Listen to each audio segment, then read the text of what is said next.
On s'était déjà rencontrés.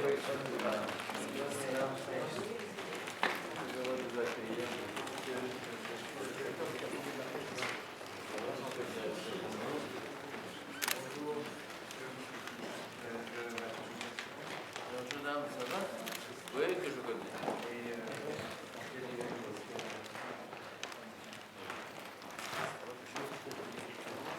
Dans votre ministre, vous allez venir avec nous, peut-être que c'est pas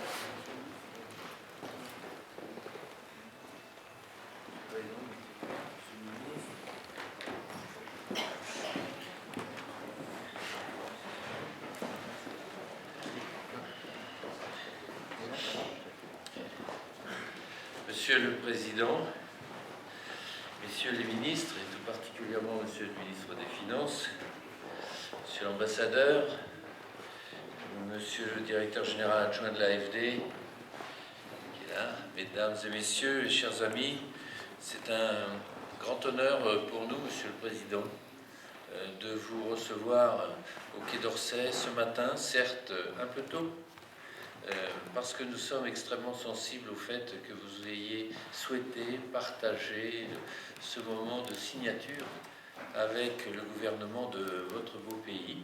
C'est suffisamment rare pour que nous en ressentions et nous en éprouvions un grand honneur et un grand bonheur.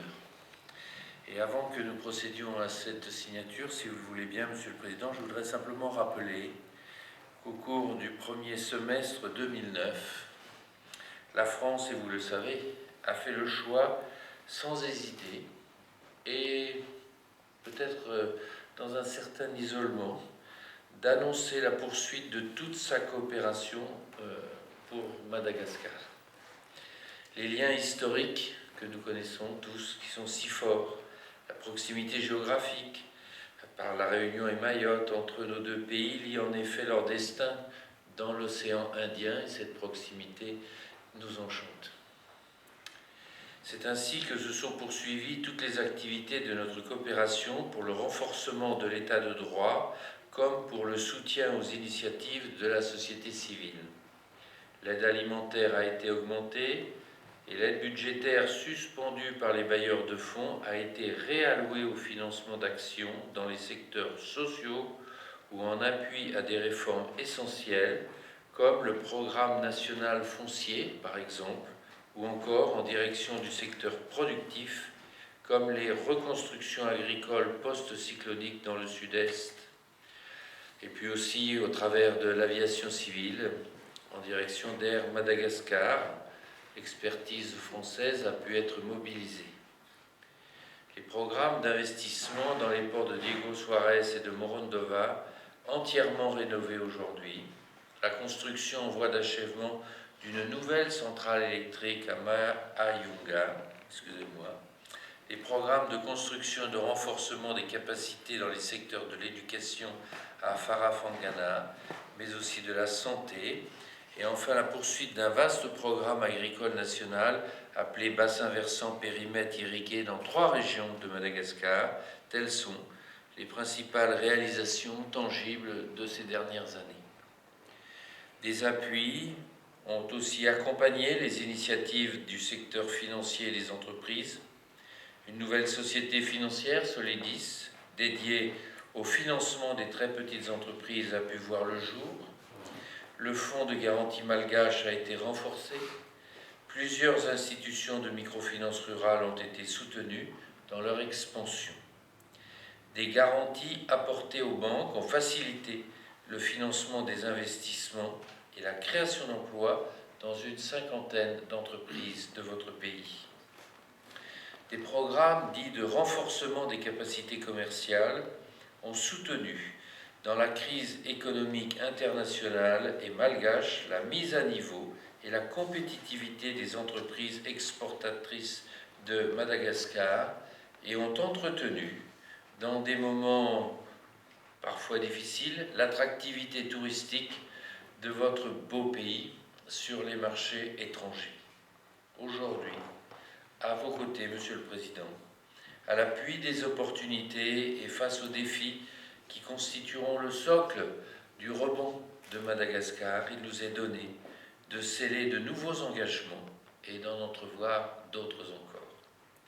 D'abord, relever le défi social, mais aussi mieux exploiter tous les ressorts économiques de l'agglomération urbaine, venant compléter les projets de gestion des déchets déjà en œuvre dans l'agglomération dite du Grand Tana.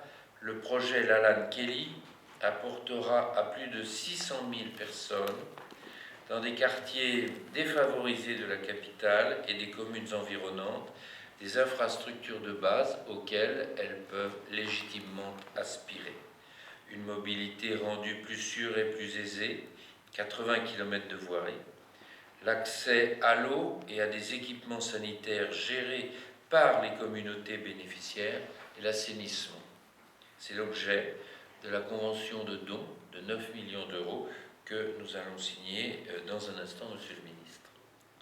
Renforcer les capacités des pouvoirs publics dans les secteurs clés de lutte contre la pauvreté et de mise en valeur des meilleures ressources de Madagascar, ce sera l'objet de la signature d'une seconde convention de don de 1,1 million d'euros qualifiée de fonds d'expertise et de renforcement des capacités. Elle permettra d'apporter au ministère de la Santé, de l'Environnement et de la Formation professionnelle les appuis techniques nécessaires à la mise au point de politiques et de programmes susceptibles de mobiliser de nouvelles ressources de l'aide française, mais aussi d'autres aides internationales.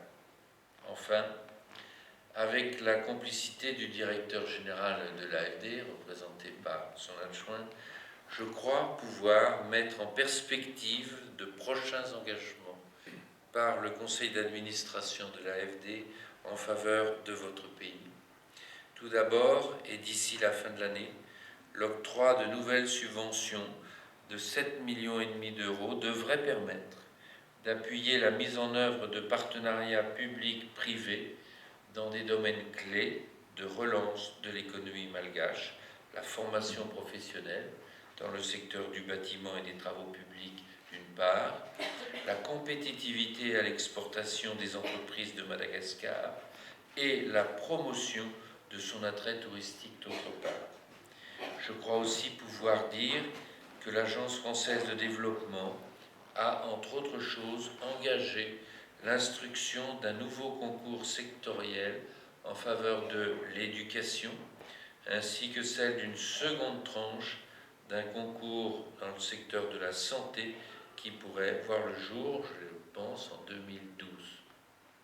Monsieur le Président, par-delà ces réalités et ces perspectives concrètes que je voulais rappeler, je me permets de vous assurer que nos équipes, que ce soit à Madagascar ou ici, s'emploient jour après jour avec beaucoup de ténacité à susciter la remobilisation de l'aide internationale en faveur de Madagascar.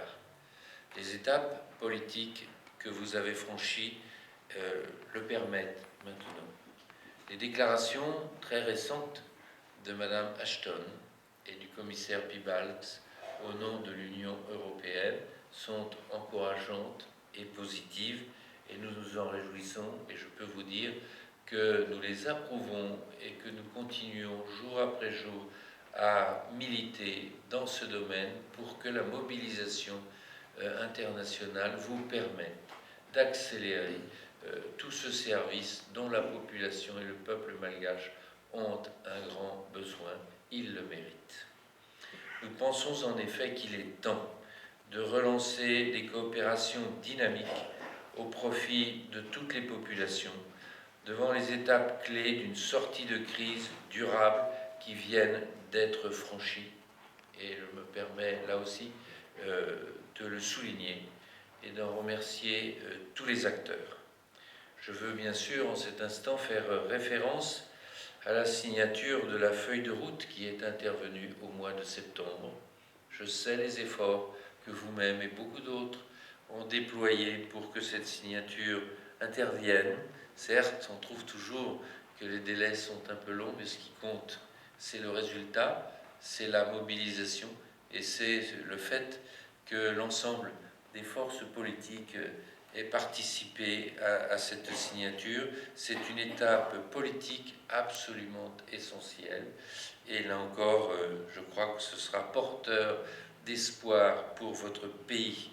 De la même manière, je veux relever la formation récente de votre gouvernement d'union nationale et la perspective qui se dessine concrètement maintenant d'organisation d'élections générales, comme l'on dit, libres, transparentes et démocratiques, que vous appelez de vos voeux et que vous aurez la responsabilité d'organiser et de garantir au peuple malgache. Voilà, Monsieur le Président, vous le savez, nous sommes à vos côtés, attentifs, et nous voulons aussi être actifs pour appuyer toutes les démarches que vous entreprenez avec votre gouvernement, pour prendre en compte toutes les priorités que vous avez définies pour l'avenir de votre pays, pour lutter contre les inégalités et pour redonner la confiance et l'espoir à toutes les forces vives de la Grande Île. Je pense évidemment à la jeunesse, mais pas seulement à la jeunesse. Et nous voudrions que cette période, qui a été difficile pour le peuple malgache, eh bien, soit le prélude à des jours nouveaux et des jours beaucoup plus heureux. Je peux vous dire que nous le souhaitons de tout cœur. Merci.